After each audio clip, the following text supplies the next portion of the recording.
Is me air rifles, and what I like to, how I got into it, and what gun I started off with. So how I got into shooting was not that gun yet. How I got into shooting was in this box when I was about 10. What it was is my dad bought this gun off someone that was in a loft, and I bought this case from Gun Shop Newcastle. It wasn't Bangling Kirkwood, it was the county house, but that's now no longer there anymore. So what's in this one is a old BSA Supersport, I believe, with a Simmons scope, which is 4x32 crosshair. He bought this gun for £40, and I'm not kidding you. I don't like the trigger system. It's just too stiff for my liking. Yeah, I've been told I can knock the stiffness down, but it won't go to plan. It's a 2.2 air rifle Springer. I can't fault it's ideal for a starter. It does weigh a bit. I don't know the weight. Obviously it's fire and safety catch. I don't know the full weight of the gun, but what I can tell you is redone the stock, sanded it down, revarnished it, and put the birchwood casey varnish on. And I did try and re-blue it, but it didn't turn out right. Obviously there's loads of pittings in it. I'll just bring closer to the, I don't know if you can see that there. Come on, focus. I'll put a snapshot of it, but it says BSA England, the 3 knives, in 2.2 Carl, 2.2, sorry. But that's the gun. Anyway, there's a close up. I do like it. Obviously, there's the BSA badge. So that's how I got into it. All I use for this one is bulldog pellets. And to be honest, I have taken this on my permission. To be honest, I'm not a fan of Springers, because you're forever snapping the barrel, putting your pellet in, putting it up, getting into your shoulder and firing to your quarry, where the PCP, it's just, I'll get my PCP out in a minute and I'll show you, it's just a lot easier, you know. But ideal for the garden, plinking in the back garden, but I wouldn't say it's ideal for hunting. But people do use these for hunting, so I'm not knocking them, but personal preference. But yeah, gun guard carrier. I paid £40 for it out of Newcastle, so I will not sell this one, because my dog, I had a puppy called Enzo. I'll put a photo of him up, and he decided to chew the bottom foot. I have been toying with the idea to sell this case, but it's still got teeth marks when he was a pup, so I will not get rid of this case just because of that. I know I sound stupid by saying it's got teeth marks because of the dog. I'm not getting rid of it, you know, but I can't. I might in the future to get one for the other one. It is padded. You get padded 4 minute to help you gun. But what I done with this is I got it off my dad. I sold it for £100. Then I ended up buying it back because there's too much memories with this gun. I wish I didn't sell it, but I bought it back.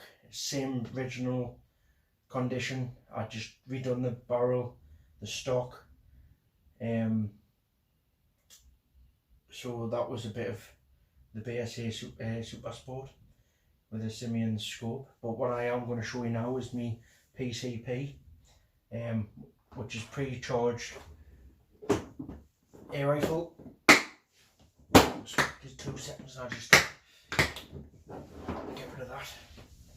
Right, what do you need for a PCP air rifle? Obviously the gun, which is in a Buffalo river bag. That's the bag it come in. I paid $5.50 for the gun, which I'm going to get out in a minute, and I paid 50 quid for the dive bottle,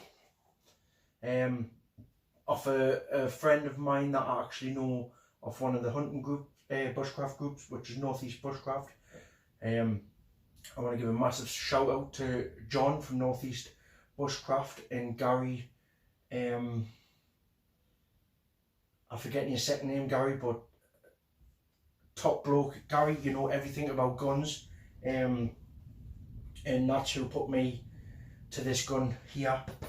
This bottle is a 232 bar, 7 litre dive cylinder, but obviously it's been converted to the whip, which it did pass its dive test for another 2 years. It cost me to get this tested 32 quid or 30 quid from the Bolton Dive Centre, and he did say if it didn't pass they would scrap the bottle, or I could buy the bottle back, but I wouldn't be allowed to use the bottle. So I was glad, took a gamble on 50 quid, and I was glad it passed. But that's what you need: 7 litre, or you can get a 12 or a 15 litre. A whip. The whip cost me £10. It didn't come with the bottle, because John needed it for a different bottle, which I'm not bothered. I paid a tenner for the whip. Comes with a fill probe, and the fill probe was missing with the gun, which I'm not bothered. I paid a tenner for it. And you can get these off eBay for, like I say, a tenner. The whip was a tenner. That was about tenner, so that's 20 quid there. So I'm not bothered. I paid it. I like the gun. I like the hobby. It's not about the money, but PCP does get a bit expensive. To fill these up was about £2.50 at one point, and now it's gone to £7 to fill this bottle, and it goes up by, I think, a 12 litre bottle I think is about a tenner. 15 litres about, I think it's about 15 quid. I'm not quite sure, but I will put the prices up of this dive company, of how much he charges to fill. I don't know why the prices have gone up. I didn't ask. I just went in, asked him could he fill my bottle. He said yes. 2 seconds. Had a look around his shop. Fantastic person. Knows everything about diving. So that's the company I use to get my dive bottle tested and refilled. So like I say, good company. Not just that, he built his own dive shop from scratch, so massive thank you for that. But you can't get this bottle anymore. When I was talking to him, he said it's very hard to get parts because it's a 232, which they stopped making these bottles for some reason that I don't know, but he said I couldn't get parts for it. So if outbreaks in the future, I can't get parts, but I'm not bothered. I'll buy another bottle, buy a second hand one. But what do you get in this bag? Obviously, I got them. Yet again, I'm not bloody set up again. That's the pellets I use for the PC. I use them for the PCP and the Springer, which I'm not bothered. But this gun, you get 2 14-shot magazines, which are there. And yes, they're all loaded. Yes, you cannot be going around the streets with loaded weapons. I totally forgot. I was out hunting just before Christmas, and I haven't opened this box since now, and I totally forgot these were loaded off the last outing I went. But I did realise, well, I have found out that if you do load these before going, the police don't like that, so don't ever go like that. My bad, which I will take them all out, but for now I just put them in there. So yeah, put them there. Now the bit what you've been waiting for is the gun. My knowledge on air rifles isn't that good, but I hope I can try and help someone get into the sport of air guns and plinking and bits and bobs. But this gun did come with this scope in with the price. It is a Bushnell scope, and it's a wide angle because of the head, and I believe it is a 3x9x50. So that come with the gun, and Gary did say, Gary Collier, I remember your name now, if I ever decide to sell this gun, give him the first option or the first refusal. But to be honest, I'm not going to sell the gun because I actually like it. So what I've done is I haven't stripped this gun, I haven't modified this gun. It come how I bought it. Jack Pike sling. Moderator had like a cover, tape cover, which I took off because I didn't like it, but like I say, it's personal preference. The scope, I've got a Hawk, which is 9x50. Sorry, that's wrong. I think it's a 3x9x50 or a 4x9x50. I can't remember honestly. Oh, I've got the box. 2 seconds. Come with a fast mounts, Hawk fast mounts thing. I paid 50 quid for the scope, and it is 3x9x50 mil dot.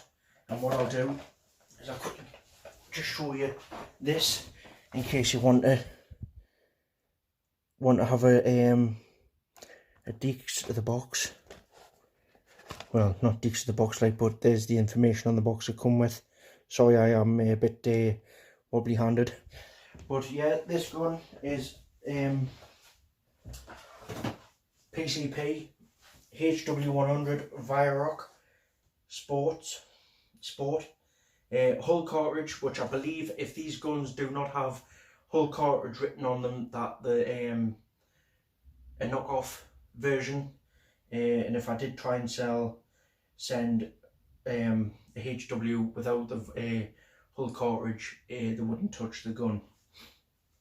Ambidextrous stock, so you can use it right-handed and left-handed. Pistol grip, like I say, it's a 2.2, 5.5 millimeters or 2.2 pellet it can take. It's rated up to 200 and it's rated to PW 200 bar, and to be honest, I would never go over the 200 bar mark because I've heard the seals don't like it and they just explode and you need to get new seals. But what I do, and I'll bring it close into you, is if you can see the 200 bar, I just take it past it to the first, just past it there to that line on the red, then I've got a full 200 bar no matter what. I get about 60, roughly about 50 to 55 shots on a full charge. I did buy this cap cover because it didn't come with one, but like I say, I'm not faulting the gun. I know people use them, people don't, but it's personal preference once again. So why I ended up buying this gun is because I didn't get hunting land with my last gun I had, which was an Air Arms S200, and to be honest, I've got a group on Facebook called Snares and Traps and Hunting, and there was a lad on there that I actually go hunting now with, and I want to give a shout out to him, Chris. I'm not going to say where I go hunting, but it's Newcastle area. I'm not going to say where it is because the landowner doesn't want people going up and asking. So that's not going to be happening. I'm not going to tell you where I go hunting, but it's Newcastle area. How you get hunting permission? It is very hard. I found it extremely hard for about 3-4 years till I met Chris. And he managed to get his permission by asking where he worked. But he did ask on the group about snares, and I says, yeah, I'm more than happy to help you, Chris, on the permission. I tell him my knowledge, helped him out a lot, and that's how I got into it, by helping. I did have snares, but I've kind of lost them somewhere. I don't know where I put them, but I'll find them and I'll show you them. But yeah, this gun is an absolute beast of a gun, and I've seen people when they're trying to dry fire this. I'm not going to dry fire it. I'm going to show you how to decock it, because someone did make a mistake by that. How you stick the cartridges in is you pull this little switch back, and that'll release the pin, and you lift this handle right back effortlessly. But to decock it, I've seen people just push that back and dry fire. No, please don't, because you can actually knock out these guns by doing that. So what you want to do is grab, I don't know what this lever, we'll call it lever. Grab the lever. There's nothing in this gun, so I'm going to shoot it in my room, but there's nothing in this gun to put holes in walls and break something. But what you want to do is put your hand on the trigger and grab the lever and push the lever back into its casing and pull the trigger at the same time, and it'll decock, and you might be able to hear it. If not, I'll do it again close up the camera, so I'll do it now. So what you want to do is put your hand on, grab the lever, and as you're pushing the lever back into the gun, press the trigger at the same time. I don't know if you heard that, but that did not shoot. What I'll do is I'll do it again. So I'll lift it up. What you want to do, tight hold on the gun, push this at the same time, and it didn't fire. That is the safest way to do it. And I did, when I got this gun, I got told to do loads of research, plink in the garden with it before I took it out, and do that. But to be honest, I'll give myself a fright with this gun because it's so trigger sensitive. What I was doing is I walked around the permission with Chris, and I was like this. He was shooting quarry at the time, and I didn't realise my finger was on the trigger, because what I did do, I was walking around like this, and I didn't realise my finger was on the trigger, and the slightest tap and it just shot. It did make us jump. That could have went seriously wrong if someone was walking past, which I'm not going to say that it's a gun. At the end of the day, it could, well, it's not going to kill someone, but it'll wound them. But I have got me shooting insurance, so when I got the gun, I ended up getting the insurance a couple of weeks after that, when I found out that someone says when you've got permission, get the insurance. I paid for the full year. I paid £30 for the shooting insurance of the CCC3, which is the country shooting club, or country club and it's £30. What do you expect for £30? Well, you can get it for a year. They pay out the full lot. Accidents, shooting accidents, what they can do for air guns, they can do for archery, they could do it for falconry, for birds of prey. It's like a sporting centre that does the insurance. So for 30 quid a year, I got it, which it potentially helps you to get more land. It shows that you're a very safe shooter, you're a very responsible person. But to be honest, you can't just go in a gun shop and say I want to buy a gun if you haven't got no, you need ID. So under 16s, no luck. You've got to be at least 18 or over to purchase a gun like this, or a spring out of a gun shop, or even buying over the internet. If you want to do plinking, I suggest you ask your parents for permission to have a gun, and they go through in your back garden and shoot. You can't shoot in your back garden as a pellet, doesn't leave your boundaries. Or you can go to a shooting range. There's one at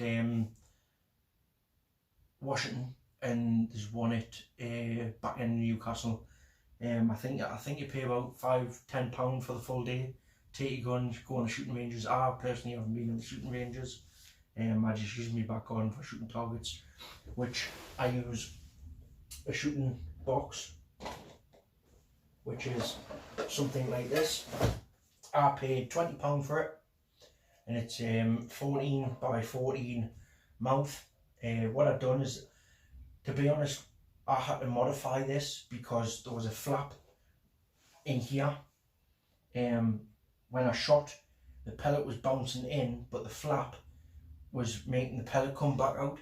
So I cut the flap out, and what I do is I fit a bit of wood over the top, and I've put a plate, an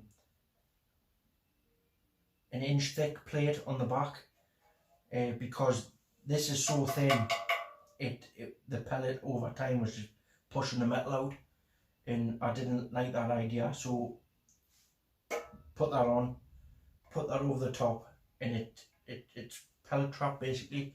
I paid 20 quid and I got 100 targets with it as well, and that's what I use for my back garden for plinking.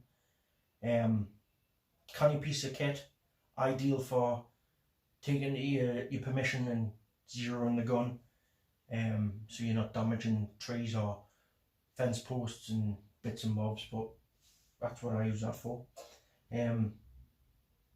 You can fit bipods to these. Don't fit a bipod to a spring air rifle because they need the action to come back.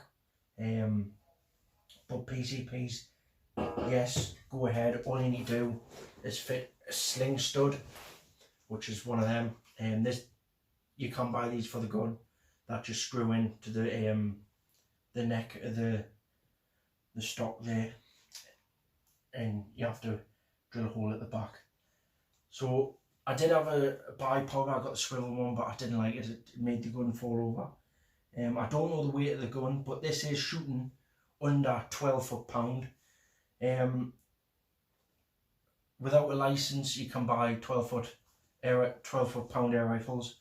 This one's shooting at 11.2 on the chrono, which when I bought the gun, I didn't know what it was putting out, but it's putting out 11.2 or 11 foot-pound. UniF moderator or silencer, which it just screws on there. I think it's on too tight, or it's been put on wrong. I'll have to double check that, but yeah. So yeah, that's all about the guns I take for hunting and pest control. So if you like the video, give it a thumbs up. I want to say a massive shout out to the new subscribers. I don't know, I put my little didgeridoo now, which I'm not bothered. Thumbs up, like, subscribe, and I'll see you on the next